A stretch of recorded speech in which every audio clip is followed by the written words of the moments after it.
Yo, what's going on, y'all? It's Cone back here again today with another video. There is a very important date right around the corner in the NBA calendar. That date is December 15th because on this day, NBA teams can trade guys that they just signed in free agency, some recently extended players, and it opens up a whole new world of trade possibilities. Role players going to contenders, all-stars on the move, maybe even some superstar blockbuster trades. These are the deals that we're going to focus on today because I'm going to go ahead and predict the next all-NBA caliber player to get traded in the NBA. I've got a list of about 7 guys that I think could potentially be moved. I'm not saying these guys are on the trade block necessarily. This is mostly just speculation coming from me, looking at a bunch of different scenarios and circumstances across the league. Make sure to leave a like and subscribe if you enjoy. Hit that notification bell so you don't miss out on any of these videos. And comment down below letting me know who you think the next all-NBA caliber player to be traded will be. Let's go ahead and get right into it. Now, of course, when we talk about superstar trades, we've got to focus on Kevin Durant first. He just requested a deal this past offseason, but the Brooklyn Nets are playing some great basketball. They're 17-12 on the year, 8-1 in their last 9 games,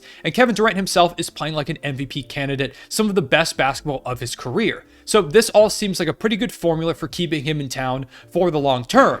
However, when you look at circumstances beyond Kevin Durant, especially in this upcoming offseason, things look a lot more bleak for his potential tenure in Brooklyn. Kyrie Irving in particular, while he's playing great right now, him and Brooklyn, it just feels like their relationship is super fractured. Another guy that wanted to be moved in the offseason, and so I think he leaves in free agency after the season wraps up. Even if they make a deep playoff run, even if they make a title run, I still feel like Kyrie is going to want out of this thing. So assuming he leaves, Kevin Durant is now just kind of chilling as the only star in town. I think eventually then he would request another deal. Whether or not Brooklyn grants it to him is once again waiting to be seen because they just didn't do so this past offseason. But Kevin Durant would likely be coming off an MVP caliber season. Even though he's older, a team would have him locked up long term, get an MVP caliber player. There's probably no better time to deal him than this upcoming offseason. Squads are going to offer crazy amounts of first round picks, young prospects, role players, basically whatever you're looking for as Brooklyn. You could probably deal Ben Simmons too, some of your role players off, and get a pretty good head start on this next era of your team.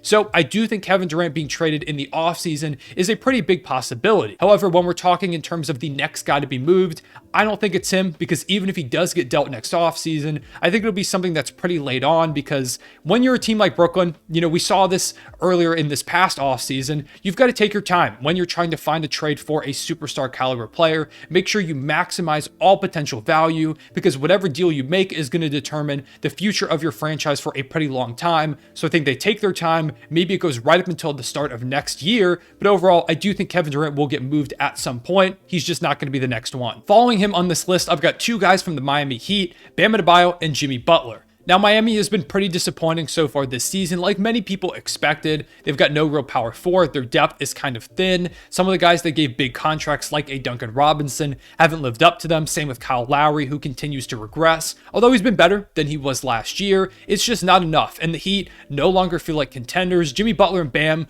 are still great, but the supporting cast just really isn't there. They don't exactly have the pieces to make the moves necessary to get them up to a level of, say, like a Boston or Milwaukee. So it does feel like this Miami Heat tenure, this era that they've got going on, is going to end at some point soon. Now, the question is when, and once again, I don't think it's going to be mid-season. Bam Adebayo and Jimmy Butler both would have extensive trade value. However, I think Bam Adebayo is probably the one that is less likely to be moved because he's still super young. I believe he's 25 years old at this point, maybe 26 coming up soon, but you can still theoretically rebuild a team around him in like 3-4 years and go ahead and have him as one of your centerpieces. He's one of the best guys in the league at that big man position, so maybe they decide to hold on to him, or if they wanted to, they could move him for probably a king's ransom. Any number of teams would line up to acquire him. OKC, please do so if he becomes available. So Jimmy Butler, I think, is the more likely of the two to be moved if the Miami Heat decide to go another direction, say in this upcoming offseason after a disappointing year. He's older, though, and his contract's pretty big, so I don't know how many teams are going to be lining up to give Miami the package that they're looking for. And also, when you have Pat Riley, the Heat have never really looked to rebuild. They've almost always been focused on trying to make that next playoff push, so maybe they just stick this thing out till the bitter end, till Jimmy's retired and Bam's like 31 years old. But in terms of theoretically going for a rebuild, I could see them blowing it up soon, but once again, I think these guys stay at least until the offseason. And with Miami, who really ever knows, maybe they make some kind of insane move that once again catapults them back into contention. So I'm going to hold off, and I don't think that any of these two guys are the next to be moved, but they're definitely names to keep an eye on. Next on the list, we have Bradley Beal, and if I could pick any of these guys to be moved ASAP, it's Beal. It has been way too long for him in Washington. This move should have happened forever ago. They just continue to try and hold on to this era, and I know no franchise wants to trade away a guy that's been so loyal to them and been the face of the team for a while, but come on, you are not going to compete with Bradley Beal anytime soon. They're on an absolutely terrible stretch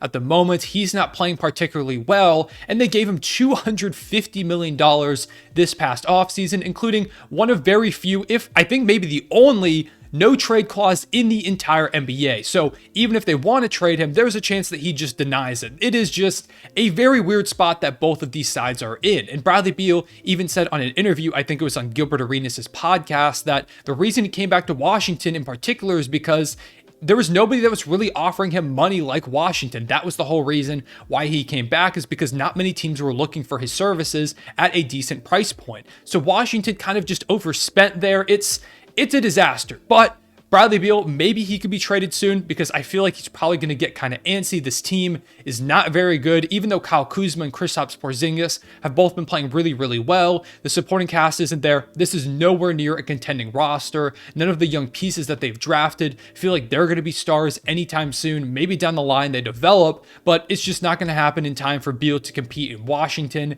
He's still decently young. He's 29 years old, so regression is going to come soon, but I do still think he has some high-level all-star caliber years ahead of him in a different scenario. Maybe a team like the Lakers come and say, hey, we want to go ahead and pick him up regardless of the money he's making. Miami, who's probably going to get pretty desperate, maybe they'd be willing to trade like a Tyler Hero to you to get Bradley Beal, a guy that could give you some high-level production next to Jimmy Butler and Bam Adebayo if they want to try and salvage this era. Regardless, I think that you're not going to get a ton for Bradley Beal just because of the contract. I think if they had traded him earlier in his career, they could have gotten a better haul, but right now is a better time than ever to go ahead and trade Beal. But unfortunately, once again, I don't think he gets moved this season, or maybe not even the offseason, because I just feel like Washington refuses to trade him at this point. They're being so stubborn, wanting to stay mediocre as they have for a very long time in this franchise. So I think they just hold on to Beal, even though he should have been traded a long time ago. This next guy is maybe one of the bigger reaches on my list, and that's Pascal Siakam. If you just take a look at things on the surface, this might make no sense. Siakam is having one of the best seasons of his career, probably playing the best basketball overall he has ever played. And while they have had some disappointing performances from some guys and are sitting below 500, there's plenty of time to turn things around. However, the way I'm looking at it is, I don't see this Raptors team competing for a championship during Siakam's prime. You know, however many years he has left of that as an all-NBA caliber player, I just don't see them becoming a championship contending team. Scottie Barnes is kind of the guy that they've looked at to improve and maybe become that guy next to Pascal Siakam that can lead them to that title. However, he's had a pretty disappointing sophomore season, and I think it's just going to take a bit more time than previously expected for him to rise up to become an all-star caliber player, which I do think he still will be. Fred VanVleet, meanwhile, looks like he's starting to regress a bit. I don't think he's as bad as his numbers say at the moment. I just don't think he's really ever going to be up to the level that maybe we saw him play at last year. You've got OG Anunoby, who's playing really, really well, but it hasn't been enough to help them get some wins. Gary Trent Jr., who looked like a long-term piece for the future, has been benched every now and again. They still don't have a high-level starting center. They don't have a lot of assets outside of maybe like an OG or a Scottie Barnes to improve this team around Pascal Siakam to the point where they can compete with Boston or Milwaukee. So in my mind, it might make sense to just go ahead and deal Pascal while his value is at an all-time high. If you get to the deadline, you're still disappointing, and Siakam's playing like this, you could get a ridiculous haul for him. Young players, draft picks, some role players too, maybe enough to still keep you kind of competitive for the season if that's your goal, or if you want to go ahead and tank for Victor Wembanyama, you could probably also do that if it's just young pieces that you look for, and that could be a way out of this moment that they're stuck in. It's going to suck if they have to trade Pascal. I know Raptors fans love him, and he was one of the main pieces left over from that 2019 championship team alongside Kawhi Leonard. However, I think it might just be best long-term for them to make that move. I don't know if this is at all possible. I don't know if the Raptors are looking at this trade whatsoever. It's just something that I would keep my eye on. The final two guys on this list come from the same squad, and those guys are Zach LaVine and DeMar DeRozan. The The Bulls have been really disappointing so far this season, pretty far under 500. It really feels like they're not going to make the playoffs, and it's not all their fault. They've been missing their guard, Lonzo Ball, for the entirety of the season, maybe even the rest of the season with the way his injury progression seems to be going, but this team just really isn't going anywhere. They're not going to be a contender even when Lonzo comes back. Who knows if they'll even be a playoff team when he does come back. Maybe they end up turning things around eventually, but it just feels like the Bulls are kind of screwed at this point, and it's time to go ahead and blow this thing up after just one solid year last season. And while that might feel a bit premature, I'm sure many of y'all will agree with me. So which one of these two guys could they move? And the answer, I think, is both of them if they really do want to blow things up. Let's go ahead and start with Zach LaVine. He's the younger of the two guys. However, he is making a ridiculous amount of money, making about $40 million per year. So that could be a bit of a turnoff to some teams that look at him. Additionally, he's dealt with a knee injury. He tore his ACL years ago. He's just coming back from knee surgery right now, and he's been a bit slow to begin the year because of that. So maybe that could be a bit of concern for a guy that is typically known as a high flyer. His jump shot has gotten kind of unreliable. If Zach LaVine continues to progress this way, that could become a really bad contract long term, even if he's still a solid piece.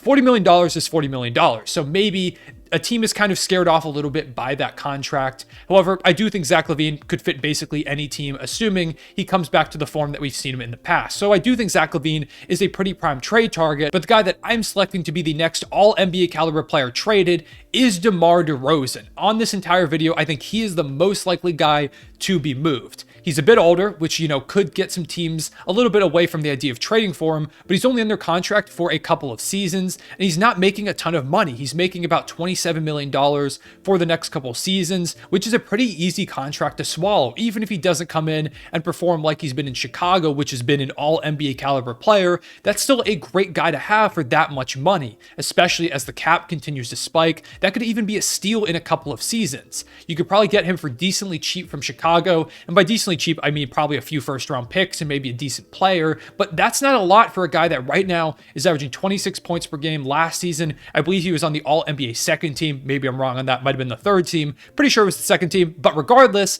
he's been really, really good for Chicago. So I think he's a prime piece that they can look at, and I do think the Bulls, Arturas Karnisovas in the front office, is going to look at this squad by the trade deadline and say, hey, we're not going anywhere. Maybe you should blow this thing up. I think Chicago has the best chance out of any team in the NBA right now to blow things up before the trade deadline. So I'm going to go ahead and pick DeMar DeRozan to be the next all-star, all-NBA superstar, whatever caliber player to be traded. The next blockbuster deal is going to involve him. Now, where he goes, I don't know. Maybe it is like a Los Angeles for Russell Westbrook and those 2 first-round picks, which I think Bulls fans, if that's the deal you get, you should be super, super excited because that is a great move. Maybe it's to another contending team like the Los Angeles Clippers, perhaps right across the locker room from the Lakers. But I think any number of competing teams would be vying for his services in one way or another. So I'm going to go ahead and pick DeMar as the next player to be dealt in a blockbuster move. Maybe I'm wrong on this one. This is just my opinion, but I'm feeling pretty good about this pick. Some honorable mentions about players that have been in trade rumors include Trae Young because of all the dysfunction with him and Nate McMillan, the situation